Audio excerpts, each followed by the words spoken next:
స్తోత్రం. హల్లెలూయా. మన ప్రభువైన యేసుక్రీస్తు నామములో ప్రతి ఒక్కరికి ప్రత్యేకమైన వందనాలు తెలియజేస్తున్నాం. మరి ప్రియమైన దేవుని బిడ్డలారా, శక్తివంతమైన ప్రార్థనకు పురుకొల్పు అనే ఈ కార్యక్రమము రెండవ భాగాన్ని ఈరోజు మనం విందాము. మరి ప్రియమైన దేవుని బిడ్డలారా, ప్రార్థన ఎక్కడ ఆరంభమవుతుందో అక్కడ దేవుని అద్భుతము ఆరంభమవుతుంది. ఎక్కడ ప్రేయర్ స్టార్ట్ అవుతుందో అక్కడ మిరాకిల్స్ స్టార్ట్ అవుతాయి. మరి ప్రియమైన దేవుని బిడ్డలారా, ఎప్పుడు ఎక్కడైతే ప్రార్థన ప్రారంభమవుతుందో అప్పుడే అక్కడే శోధన స్టాప్ అవుతుంది. అందుకే ప్రియమైన దేవుని బిడ్డలారా, ప్రార్థన చేయటానికి, అధికంగా ప్రార్థన చేయటానికి పరిశుద్ధాత్ముడు ఈ వాక్యముల ద్వారా నిన్ను నన్ను మనందరినీ పురుకొల్పును గాక. మరి ప్రియమైన దేవుని బిడ్డలారా, ఇంకా ప్రార్థనలో నుండే దేవుని పరిశుద్ధతను మనము తీసుకుంటాము. ప్రార్థనలో నుండే దైవ శక్తిని మనము తీసుకోగలుగుతాము. అందుకే ప్రియమైన దేవుని బిడ్డలారా, ప్రార్థించాలి, ప్రార్థించాలి, ప్రార్థించాలి. ప్రతి సమయంలో ప్రతి చోట ప్రార్థన చేసే సంఘము కొరింథీ సంఘము అని దైవ గ్రంథం సెలవిస్తోంది. ప్రియమైన దేవుని బిడ్డలారా, ప్రతి పరిస్థితుల్లో, ప్రతి చోట, ప్రతి స్థలములను ప్రార్థించే సంఘమే నిజమైన దేవుని సంఘము, నిజమైన పరిశుద్ధ సంఘము, క్రీస్తు సంఘము అని పౌలు భక్తుడు సంబోధిస్తూ ఉన్నాడు. అందుకే దేవుని బిడ్డలారా, ఈ మాటలు ఈ యొక్క శక్తివంతమైన ప్రార్థన పురుకొల్పు అనే ఈ యొక్క రెండవ భాగము నీ ప్రార్థన శక్తిని పురుకొల్పును గాక. దేవునికి స్తోత్రం. హల్లెలూయా. మరి ప్రియమైన దేవుని బిడ్డలారా, ఈరోజు వాక్య భాగాన్ని మనం ధ్యానం చేసుకుందాం. దావీదు కీర్తనలు 69వ అధ్యాయము 3వ వాక్య భాగాన్ని చదువుకుందాం. దావీదు కీర్తనలు 69వ అధ్యాయము 3వ వాక్య భాగాన్ని చదువుకుందాం. నేను మొర్రపెట్టుట చేత అలసి ఉన్నాను, నా గొంతుక ఎండిపోయాను. నా దేవుని కొరకు కనిపెట్టుట చేత నా కన్నులు క్షీణించిపోయాను. ప్రియమైన దేవుని బిడ్డలారా, ఈ వాక్య భాగాన్ని మనం జాగ్రత్తగా గమనించినట్లయితే దావీదు ప్రార్థన చేస్తూ ఈ విధంగా సెలవిస్తున్నాడు. దేవా, నేను మొర్రపెట్టుట చేత నేను అలసిపోతూ ఉన్నాను, నా గొంతుక ఎండిపోతూ ఉన్నది. నేను మొర్రపెట్టుట చేత అలసిపోచున్నాను, నా గొంతుక ఎండిపోచున్నది. నా కన్నులు కనిపెట్టి కనిపెట్టి కనిపెట్టి క్షీణించిపోతూ ఉన్నాయి అన్న మాటలు మనం చదివి ఉన్నాం. ప్రియమైన దేవుని బిడ్డలారా, ఈ యొక్క చదవబడిన మాటలను జాగ్రత్తగా గమనిస్తే దావీదు గారి శరీరము అలసిపోతూ ఉంది. దావీదు గారి శరీరము అలసటకు లోనవుతుంది అన్నట్లుగా ఈ వాక్యము మనకు అర్థమవుతుంది. మొర్రపెట్టి మొర్రపెట్టి మొర్రపెట్టి అతడు శరీరము అలసిపోయేంత వరకు మొరపెడుతున్నాడు. దేవుని బిడ్డ, దావీదు మొర్రపెట్టి మొర్రపెట్టి అతడు గొంతు ఎండిపోయేంత వరకు మొరపెడుతున్నాడు. దావీదు దేవుని కొరకు కనిపెట్టి కనిపెట్టి కన్నులు క్షీణించిపోయేంత వరకు కనిపెడుతూ ఉన్నాడు. ప్రియమైన దేవుని బిడ్డలారా, దావీదు అలసట శరీర అలసటే కానీ ఆత్మ అలసట కాదు, ఆత్మీయ అలసట కాదు. దావీదు శరీరం అలసిపోయినా దావీదు ఆత్మ అలసిపోవట్లేదు. ప్రియమైన దేవుని బిడ్డలారా, ఈ వాక్యాన్ని బట్టి మనం నేర్చుకోవలసింది ఏంటంటే దావీదు ప్రార్థించి ప్రార్థించి శరీరం అలసిపోయినా ఆత్మ ఇంకా మొరపెడుతూనే ఉంది. గొంతుగా ఎండిపోయినా ఇంకా ఆత్మ మొరపెడుతూనే ఉన్నది. ప్రియమైన దేవుని బిడ్డలారా, దావీదుకు శరీర అలసటే కానీ దావీదు ఆత్మకు అలసట లేదు. మరి ప్రియమైన దేవుని బిడ్డలారా, అటువంటి శక్తిని దావీదు దేవుని సన్నిధిలో పొందుకున్నాడు. అటువంటి ప్రార్థన శక్తిని, అటువంటి దైవిక శక్తిని, అటువంటి ఆత్మ శక్తిని దావీదు ప్రార్థనలో నుంచి తీసుకోగలిగాడు. ప్రియమైన దేవుని బిడ్డ, సమస్యల చేత, సుడిగుండాల వలయంలో, శ్రమల వలయంలో కొట్టుమిట్టాడుతూ కుంగిపోయి జీవిత గమనంలో జీవన పోరాటములో శరీరం పనిచేసి అలసిపోయావా? ప్రార్థించి అలసిపోయావా? దేవుని బిడ్డ, దేవుడిని ఆత్మను బలపరచడానికి ఈ వాక్యం ద్వారా మనతో మాట్లాడుతున్నాడు. ప్రార్థనలోని ఆత్మను అలసిపోకుండా పరిశుద్ధాత్ముడు నిన్ను ప్రేరేపించును గాక. ఆమేన్, హల్లెలూయా. మరి ఇప్పుడు దేవుడారా, ఇంకా జాగ్రత్తగా గమనించినట్లయితే యేసుక్రీస్తు ప్రభువారు శిలువ శ్రమలకు వెళ్లే ముందు గెత్సెమనే తోటలో ప్రార్థించడానికి వెళ్ళి 3 శిష్యుల్ని అక్కడ ఉండమని చెప్పి గెత్సెమనే తోటలో ఒలివల కొండ మీద రాయి విసిరితే ఎంత దూరం వెళ్తాదో రాతి వేత అంత దూరం వెళ్ళి యేసు ప్రభువారు ప్రార్థన చేస్తూ ఉన్నారు. 1 గంట ప్రార్థన చేసి మరలా వచ్చి యేసు ప్రభువారు వారి శిష్యులతో ప్రభు మాట్లాడుతున్నారు. మెలకు కలిగి ప్రార్థన చేయండి, మీరు శోధనలో ప్రవేశించకున్నట్లు మీరు మెలకు కలిగి ప్రార్థన చేయండి అని ప్రభు చెప్పి, శరీరము బలహీనమే కానీ ఆత్మ సిద్ధమే అని ప్రభు చెప్పారు. ప్రియమైన దేవులారా, ఈ వాక్యాన్ని బట్టి, ఈ మాటను బట్టి, ప్రభు యొక్క మాటను బట్టి మనకు అర్థమవుతుంది ఏంటంటే, ప్రభు అప్పటికే వేదనతో ప్రార్థన చేశారు. ఎంతో వేదన పడి, చెమట రక్త బిందువు అయ్యేంత వరకు వేదన పడి ఆయన ప్రార్థన చేసి శరీరం అలసిపోయిన రక్తం చెమట బిందువు వలె ఆయన శరీరంలో నుంచి వచ్చేంత వరకు ఆయన వేదన పడిన, కన్నీళ్లు కార్చిన, శరీరం అలసిపోయిన ఆత్మ సిద్ధమే అని ప్రభువు చెప్పిన మాటలు నిన్ను నన్ను బలపరుస్తున్నాయి. ప్రేమందేంబడా, శరీరం ఒకవేళ బలహీనంగా ఉన్నా, ప్రార్థించలేక పరిస్థితుల్లో సహకరించలేకపోయినా నీ ఆత్మ మాత్రం బలముగా ఉండాలి. ప్రేమందేంబడారా, మరి మన ఆత్మ బలముగా ఉండాలంటే మనకి ఏం కావాలి, దేవుని సన్నిధిలో మనం ఏం పొందాలి అని జాగ్రత్తగా గమనించినట్లయితే, ఒక రోజున ఏలియా గారు కాలంలో రాణి అయిన యెజబెలు ప్రవక్త అయిన ఏలియాను బెదిరించి ఒక వార్నింగ్ ఇస్తుంది. ఏమనంటే, రేపు ఈ సమయానికి ఏలియా ప్రాణం తీస్తానని శబ్దం చేసిన పరిస్థితుల్లో ఏలియా యెజబెలుకు భయపడి పారిపోతూ ఉన్నాడు. అరణ్యములో ఒక దినమంతా ప్రయాణం చేసి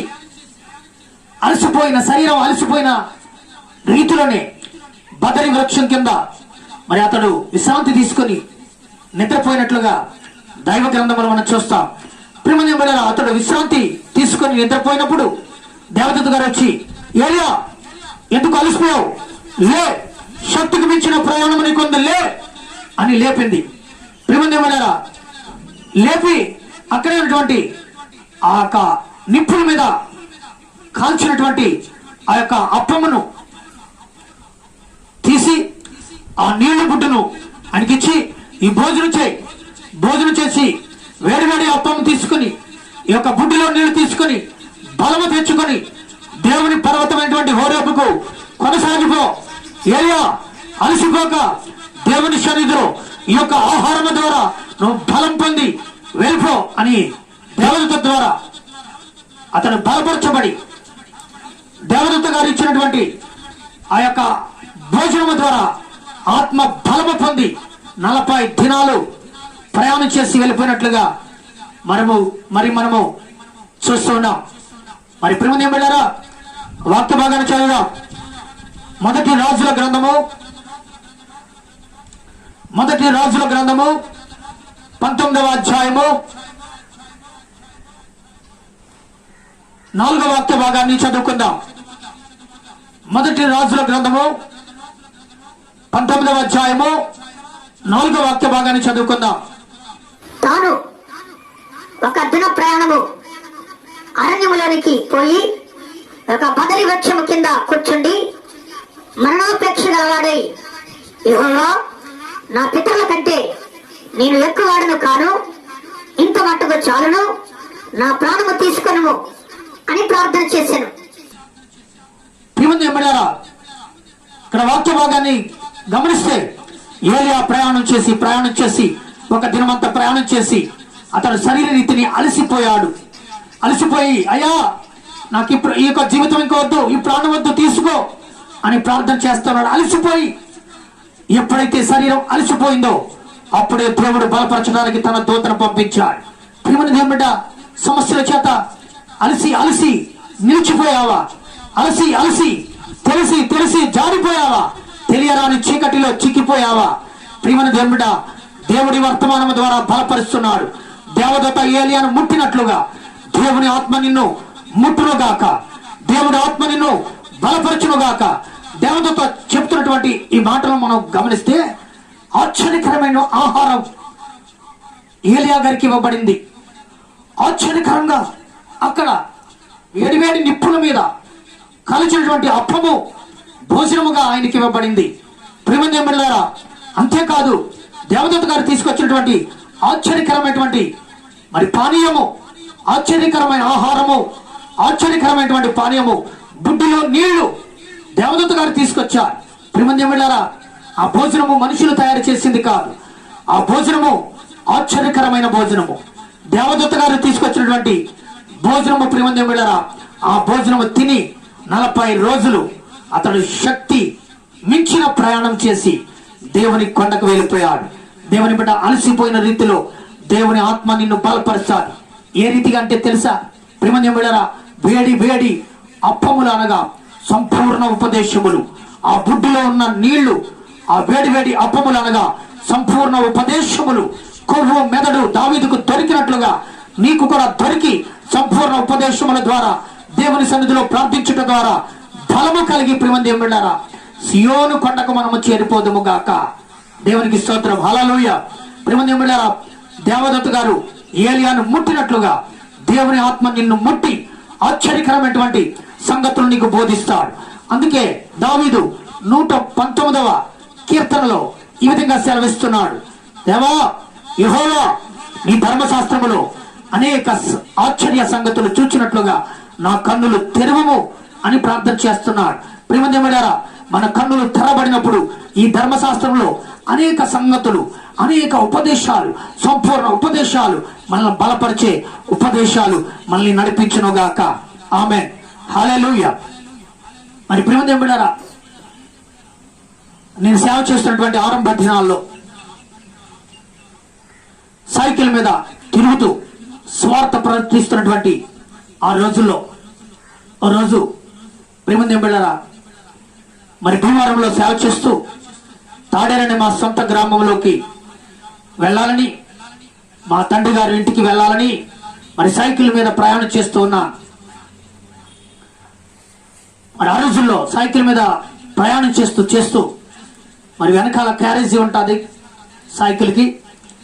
వెనకాల క్యారేజీకి బైబిల్ పెట్టుకుని, మరి బైబిల్ కింద ఒక బట్టలు ఉన్నటువంటి బ్యాగ్ పెట్టుకుని, ఆ బ్యాగ్ పైన మరి బైబిల్ పెట్టుకున్నాను. మరి నేను వెళ్ళిపోతూ ఉన్నాను. ప్రియమైన దేవుని బిడ్డలారా, ప్రయాణం చేస్తూ ఉన్నాను, సైకిల్ తొక్కుతూ ఉన్నాను, వెళ్ళిపోతూ ఉన్నాను.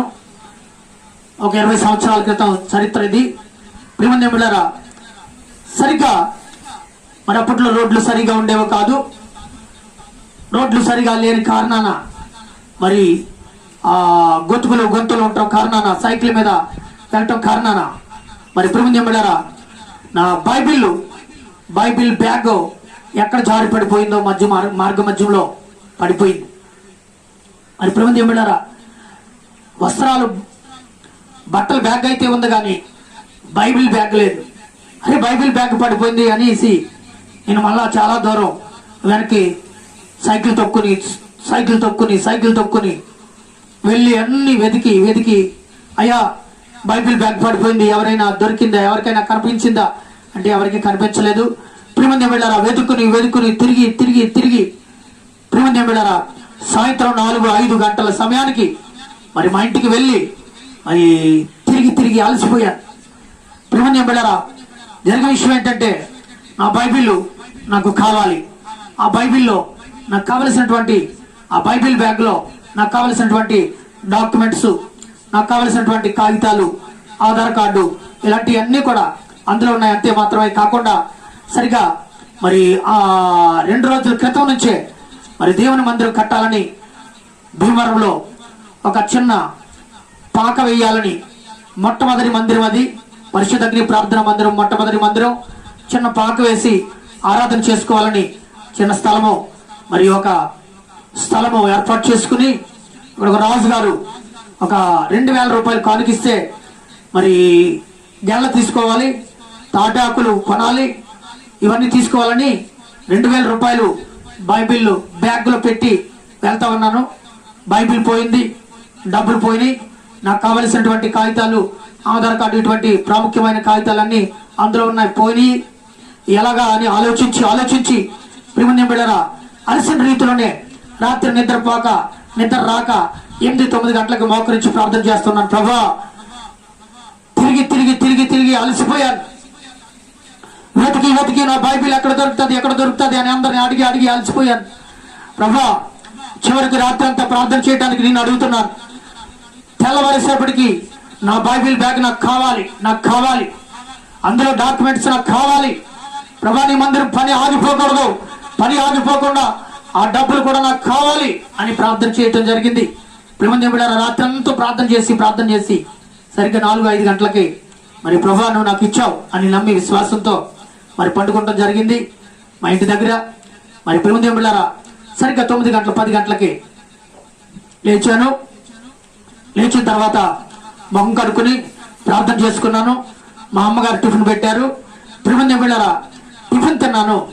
టిఫిన్ తినేటప్పటికి ఒక ఫోన్ వచ్చింది అద్భుతంగా. దేవుని స్తోత్రం, హల్లెలూయా. ఆ రోజుల్లో ఈ రోజుల్లాగా మరి మొబైల్ ఫోన్లు అయ్యి లేవు, ల్యాండ్ ఫోన్స్ ఉంటా ఉండేవి. మా ఊర్లో ఒకరికో ఇద్దరికో ఉంటా ఉండేది. మరి ప్రియమైన బిడ్డలారా, మరి మా పాస్టర్ గారి ఫోన్ నెంబరు ఆ బైబిల్ మీద నేను రాసుకుంటం వల్ల మా పాస్టర్ గారికి ఫోన్ వచ్చింది. పలానా బైబిల్ బ్యాగ్ మాకు దొరికింది, చాలా 30 కిలోమీటర్ల, భీమవరంకి 30 కిలోమీటర్ల దగ్గరికి ఆయన దారిని వెళ్తూ మరి ఆ బైబిల్ బ్యాగ్ తీసుకెళ్ళి మరి ఎవరో అందులో ఉన్న డబ్బులు తీసేసుకుని ఒక చర్చ్ దగ్గర విడిచిపెట్టేస్తే ఆ చర్చ్ పాస్టర్ గారు మరి నాకు ఫోన్ చేయటం జరిగింది. నేను వెళ్ళాను, అన్నీ ఉన్నాయి కానీ డబ్బులు మాత్రం లేవు.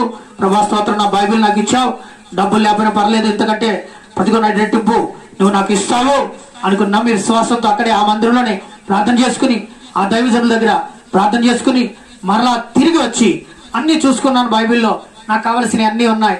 నా బైబిల్ నాకు దొరికింది, చాలా సంతోషం. ప్రార్థన ఆలకించాడు. ఆత్మ అలసిపోకుండా ఎదురు చూసినందుకు దేవుడు గొప్ప కార్యం చేశాడని నేను చాలా సంతోషంగా ఉన్నాను. కానీ ఒకే ఒక బాధ, మందిరం పని ఆగిపోయింది. మందిరం కడదాం అనుకున్నది, ఆకులు కొనాలి, డబ్బులు లేవు. మరి గెడలు కొనాలి. అప్పుడులో చిన్న గుడిసె మరి వేసి అందులో పాక కింద వేసి ప్రార్థన చేయాలి, ప్రార్థన మందిరం స్టార్ట్ చేయాలని మేము మరి ఆలోచించిన పరిస్థితుల్లో ప్రభువా అని మరలా ఆ రాత్రి ప్రార్థన చేయగా దేవుడు తెల్లారేసేపటికి 5,000 రూపాయలు ప్రభు పంపించాడు. 2,000 పోతే 5,000 రూపాయలు దేవుడు నాకు పంపించాడు. 5,000తో మందిరం కట్టాం. మొట్టమొదటి మందిరం భీమవరంలో. ప్రియమైన బిడ్డలారా, తాటేకులు పాక, మరి ప్రియమైన బిడ్డలారా, పాకలో ప్రారంభించబడినటువంటి ఈ యొక్క పరిశుద్ధ అగ్ని ప్రార్థన మందిరం ఇప్పటికీ నానాటికి అభివృద్ధి అవుతూ ఆశీర్వదిస్తూ ప్రభు ఈ స్థితికి నడిపించాడు. ఎందుకని ఈ మాటలో చెప్తున్నానంటే ప్రియమైన బిడ్డలారా, మన శరీరం అలసిపోయినా సరే ఆత్మ ఆయన కొరకు ఎదురు చూస్తూ ఉండాలి. దావీదు అదే చెప్తున్నాడు. ప్రియమైన బిడ్డలారా, నా శరీరం అలసిపోతున్నది, మొరపెట్టి నా శరీరం అలసిపోతుంది. దేవుని బిడ్డ, సమస్యల్లో, శోధనలో, జీవన పోరాటాల్లో, రోగాల మధ్యలో, ప్రియమైన బిడ్డలారా, ఆర్థిక ఇబ్బందుల మధ్యలో అలసిపోతున్నావా? శరీరం అలసిపోయినా ఆత్మ బలపరచును గాక, ఆత్మదేవుడు ఆత్మను సంధించును గాక, ఆత్మదేవుడు ఆత్మను ముట్టును గాక. ప్రియమైన బిడ్డలారా, అదే విధంగా నన్ను, నా ఆత్మను బలపరిచిన దేవుడు, దావీదు ఆత్మను బలపరిచిన దేవుడు, ఈ మాటలు వింటున్న నిన్ను, నీ ఆత్మను దేవుడు టచ్ చేసి, దేవుడు ముట్టి ఆశ్చర్యకరముగా ఆ యొక్క ఏలియాకు బదరీ వృక్షం కింద ఆశ్చర్యకరమైన ఆహారం సిద్ధపరిచినట్లుగా దేవుడు నిన్ను కూడా ముట్టి, ఏలియాను ముట్టినట్లుగా, ఏలియాకు ఆశ్చర్యకరమైన ఆహారం ఇచ్చినట్లుగా ఆశ్చర్యకరమైనటువంటి ఆహారము, ఆశ్చర్యకరమైన సంగతులు దేవుడు నీ జీవితంలో చేయునుగాక. అందుకే ప్రియమైన బిడ్డలారా, ప్రార్థన చేయడానికి పురుకొల్పుకుందాం.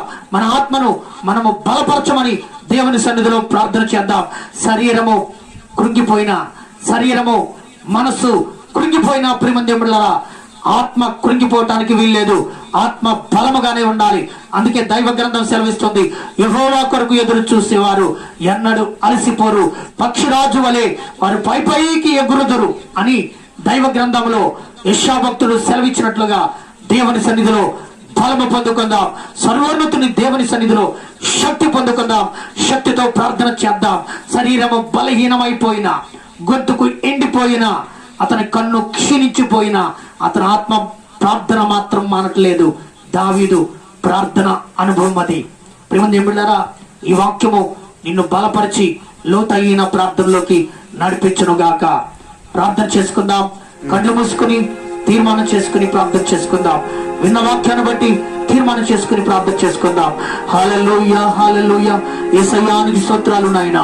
మీరు మాతో మాట్లాడుతూ వచ్చిన ప్రతి మాటను బట్టి స్తోత్రాలు ప్రభువా. ఓ ప్రార్థన ద్వారా మమ్మల్ని పురుకొల్పుతున్నందుకు స్తోత్రాలు. ఆశ్చర్యకరమైన సంగతులు బయలుపరిచి ఆశ్చర్యకరమైన ఆహారము ప్రతిగా నాయన మీరు అనుగ్రహించి ప్రభువా, ఏలియా ప్రతిగా శక్తి మించిన ప్రయాణము ద్వారా హోరేబు పర్వతముకు, దేవుని పర్వతముకు నడిచి వెళ్ళిపోయినట్లుగా మేము కూడా సియోను పర్వతానికి ఆగిపోక, అలయక సలయక పక్షిరాజు వలె పైకి ఎగురినట్లుగా నూతన బలము మాకు దయచేయండి ప్రభువా. నూతన శక్తి మాకు దయచేయండి ప్రభువా. ప్రార్థన బలము దయచేయండి ప్రభువా. హల్లెలూయా. అందరూ ప్రార్థన చేద్దాం. Praise the Lord. Hallelujah, hallelujah, hallelujah, hallelujah, hallelujah, hallelujah. Praise the Lord. Hallelujah. సర్వోన్నతుడా నీ సన్నిధిలో, సర్వోన్నతుడా నీ సన్నిధిలో బలము పొందిన వారెవరైనా, సర్వోన్నతుడా నీ సన్నిధిలో బలము పొందిన వారెవరైనా అలసిపోలేదన్నాడును, అలసిపోలేదన్నాడును. ఏమని వర్ణింతు నీ కృపను, ఎరులై పారిని నా గుండెలోన. ఏమని వర్ణింతు నీ కృపను, ఏమని వర్ణింతు నీ కృపను, ఏమని వర్ణింతు నీ కృపను, ఎరులై పారిని నా గుండెలోన. సర్వోన్నతుడా నీ సన్నిధిలో బలము పొందిన వారెవరైనా అలసిపోలే ఎన్నడును, అలసిపోలే ఎన్నడును. ప్రార్థన చేసుకుందాం. పరిశుద్ధ ప్రేమగల తండ్రి, సర్వోన్నతుడైన దేవా, నీ సన్నిధిలో బలం పొందిన వారెవ్వరూ కూడా ఎన్నడూ అలసిపోలేదని నీ వాక్యం ద్వారా మాతో మాట్లాడుతూ వచ్చావు నాయన. ఈ వాక్యం వింటున్న ప్రతి బిడని ఆత్మలో బలపరచండి, పురుకొల్పండి నాయన. ఆత్మ ద్వారా టచ్ చేయండి ప్రభువా. ఏలియాను ముట్టి దేవదూతను పంపించి ఆశ్చర్యకరమైన భోజనము అనుగ్రహించి 40 దినములు ఆశ్చర్యకరంగా మీరు నడిపించి దేవుని పర్వతానికి మీరు కొనిపోయినట్లుగా నాయన, సియోను అనే పర్వతానికి మేము కొనిపోబడినట్లుగా ఆత్మయాత్రలో అలసిపోకుండా శరీరం బలహీనమైన ఆత్మ బలము తెచ్చుకొని తుది శ్వాస వరకు నీ కొరకు జీవించటానికి అటువంటి సాక్ష్య జీవితము, పరిశుద్ధ జీవితము నాకు మాకు మా అందరికి దయచేయమని నజరేయుడైన యేసు నామములో అడిగి పొందున్నాము తండ్రి. ఆమేన్. మన ప్రభువైన యేసుక్రీస్తు నామములో అందరికీ వందనాలు.